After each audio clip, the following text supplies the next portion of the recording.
a radio show like no other. It's Brian Kilmeade.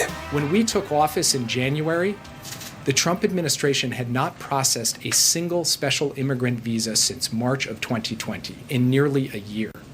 So what we did when we came in was move as rapidly as possible to process as many applications as possible, as fast as possible, trimming months and months and months off of that process. Those so-called SIVs weren't processed. In fact, they weren't recorded. In fact, there was no list. But of course, Jake Sullivan, National Security Advisor to President Biden, is not taking blame. He's pointing fingers. He's great at that. Former Vice President Mike Pence has something to say about that, wrote about in the Wall Street Journal, and now wants to join us to talk about it. Mr. Vice President, great to hear from you. Great to be with you, Brian. Thanks for having me on the program and for your clarion voice on the airwaves of America. Especially now. I mean, thank you. But it just, I remember every step of the way for the last 20 years, the ups and downs of the Afghanistan war, the invasion, the surge, things that have happened since, and of course, the agreement that was cut. First off, did you guys not process visas? And is that the problem and why the airport is so backed up? Well, of course, it's not the problem. But you're one of my favorite historians out there, Brian. So let me push away from the table for just a second. You know, I was in Washington, D.C. on September 11th. The Biden administration's disastrous withdrawal from Afghanistan. It's a foreign policy humiliation unlike anything our country has endured since the Iran hostage crisis. But I want to be clear to our soldiers, sailors, airmen, Marines, and Coast Guard, and to the families of our fallen, some 2,400 Americans that were lost, 20,000 Americans wounded in Afghanistan, that the humiliating withdrawal that's underway today, that complete mismanagement of the withdrawal of American forces from Afghanistan does not take anything away from the incredible service that's taken place over the last 20 years. Our armed forces took the fight to al-Qaeda and to the Taliban in Afghanistan, and I believe we will mark the 20th anniversary of September 11th without another major terrorist event on American soil, and as a direct result of the service and sacrifice of those who serve. So I think it's important that we make that clear from the outset to all of our service members. You know, I've got 2 in active duty military in my immediate family right now. Our son is deployed. The reality is we've got to make sure they understand that we will never forget their service or sacrifice. We'll never fail to honor it. That being said, what you're seeing in the Biden administration, I think, is just an effort to shift the conversation and shift the blame from just an unspeakably poor effort to withdraw troops from Afghanistan. Look, we all want our troops to come home, but not like that. And our administration, beginning in February of 2020, had reached an agreement that would provide for a gradual withdrawal if certain conditions were met by the Taliban, to end all attacks on U.S. military personnel. And now we're 18 months. There hasn't been a single American casualty. In our last year in office, there was not a single American casualty. They had to refuse terrorists, al-Qaeda, ISIS-K, a safe harbor, and they had to agree to negotiate with Afghan leaders on creating a new government. And I can tell you there was healthy debate within the administration about what that would finally look like, and what whether or not, that there would be an enduring presence if the Taliban failed. And I'll always keep my opinions between me and the president at the present moment. But the President Trump always invited a healthy debate. But what the Biden administration has done in this case, by arbitrarily announcing that they were going to bring troop levels to 0 by September the 11th. They announced America is back, diplomacy is back, irrespective of the situation on the ground, set this disaster in motion. And I can tell you from a position of weakness, as opposed to our administration's position of strength, things would have been, I think, diametrically the opposite bringing our troops home with honor and not like we're seeing today. Well, a couple of things. Did they violate by taking Kabul? Was the part of the deal is they were not supposed to take Kabul, and the minute they did, if that's a violation, what would you guys have done? Well, look, when we left office, the Afghan government and the Taliban controlled their respective territories. There were no major offensives mounted. And we only had 2,500 American troops in the country. That's the smallest number since 2001. And I think the reason why things would have been different, people ask a lot in the debate is how would it have been different? And there's, the administration is very quick to want to point to the past. Well, I'll tell you the difference. The difference is strength. When our administration negotiated the agreement with the Taliban, it was just a matter of weeks after we had taken out Qasem Soleimani. It was just 4 months after we had destroyed the ISIS caliphate and taken down Abu Bakr al-Baghdadi. I mean, the one thing the world knew with President Donald Trump was that when he made it clear that we would use American force to defend America's interests, he'd follow through on it. Well, Mr. Vice President, I think you're right. Assad in Syria learned that the hard way with 58 cruise right. missiles. Right, but you know that he wanted to get it. I tell you, Brian, yeah. I was in the Oval Office when President Trump spoke to Mullah Baradar, and he made it clear at the outset of that agreement that if they broke the agreement, the consequences would be swift and severe. I understand. A couple of things, Mr. Vice President. On Barter in particular. Did not make that clear, and it created the disastrous environment we see But today. do you think that Ambassador Khalilzad did a good job? Because one of the things, and he's still working, one of the things he did recommend to the president, to Mike Pompeo, that we get Barter out of prison.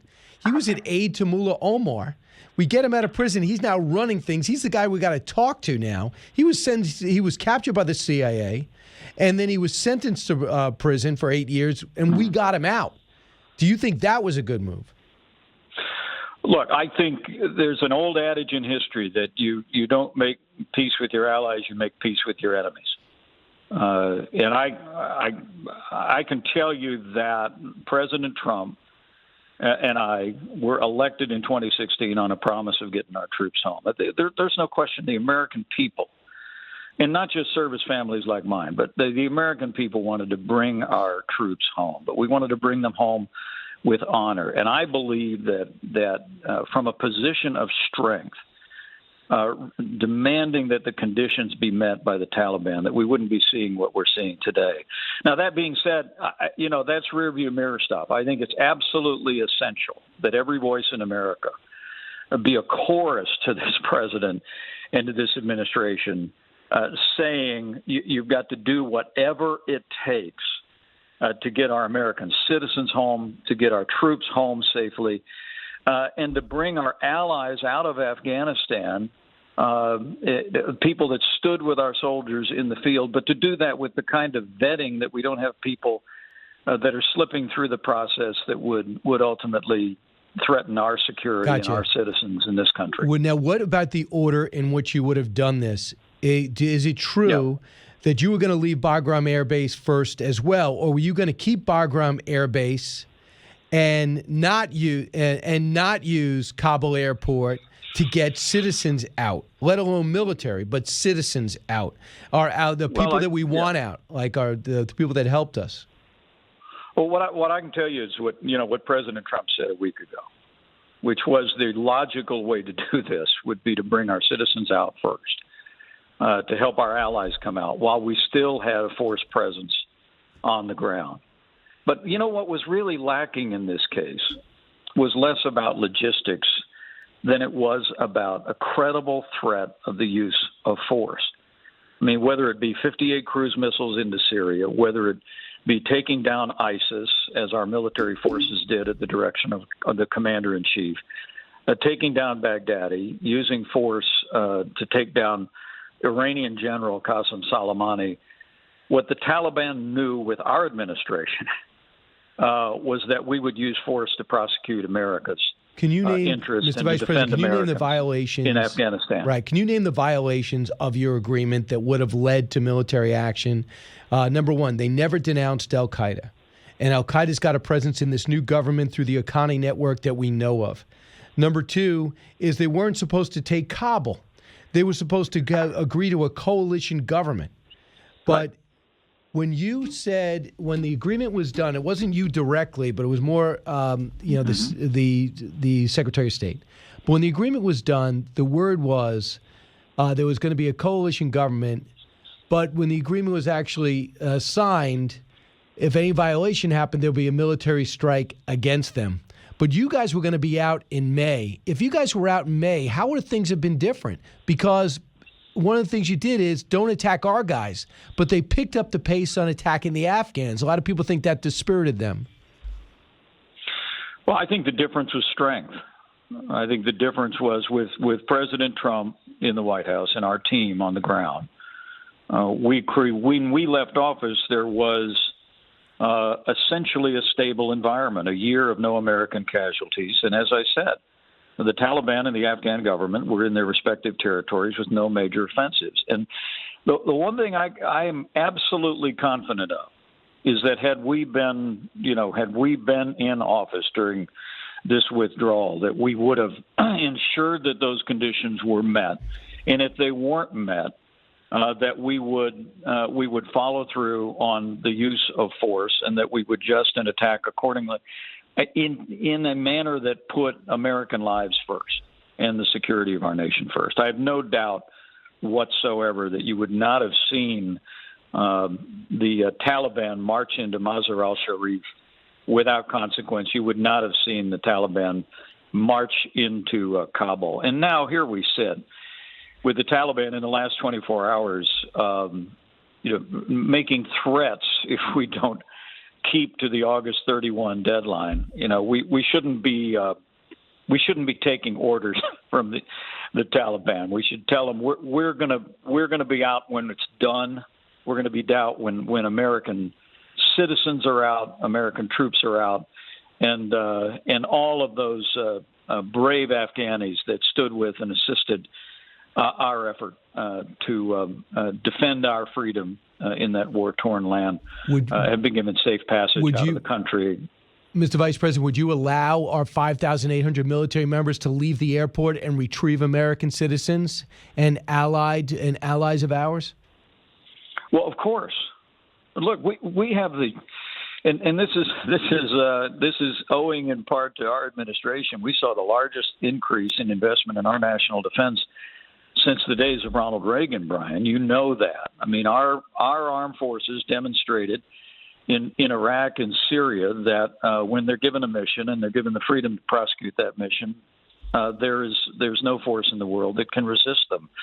And the very idea that the armed forces of the United States would hesitate to take such action as necessary to secure safe passage for Americans out of Afghanistan it's anathema to me and to any American. We ought to do what we need to do. We can do it.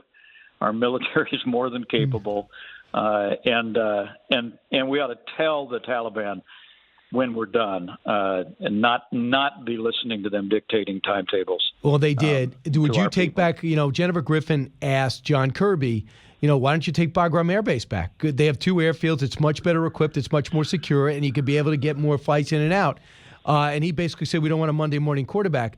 Right now, Vice President Pence, and you're always considered a presidential contender in the next cycle in 2024. Would you do that? Would you take back Bagram Air Base? Well, I can tell you I wouldn't have given it up, Brian. I've been to Bagram Air Force Base at least a half a dozen times over the course of my career in the Congress and as governor and as your vice president. And the very idea that we abandoned Bagram and now have relegated the withdrawal effort to a civilian airport with one runway is, for me personally, is just incomprehensible. And I don't believe our administration would have done that. I believe the success we achieved in taking down the ISIS caliphate was evidence of having a president that gives our military a mission and tells them, go and get it done, and is willing to adjust along the way to allow them to accomplish their mission. And so Absolutely. My bottom line is, I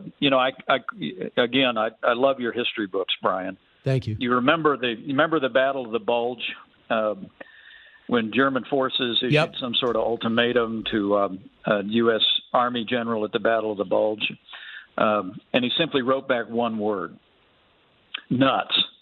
He told him to get lost. He dug in, and I think we ought to make it very clear to the Taliban that we're going to be there, and we're going to take such actions as necessary to defend our citizens, defend our troops, and defend our allies in the region. And Mr. Vice President, I know you're a radio guy too, so you understand I got 45 seconds left. But how do you feel about the president not committing to running with you again for re-election? Look, all my focus actually is on 2022.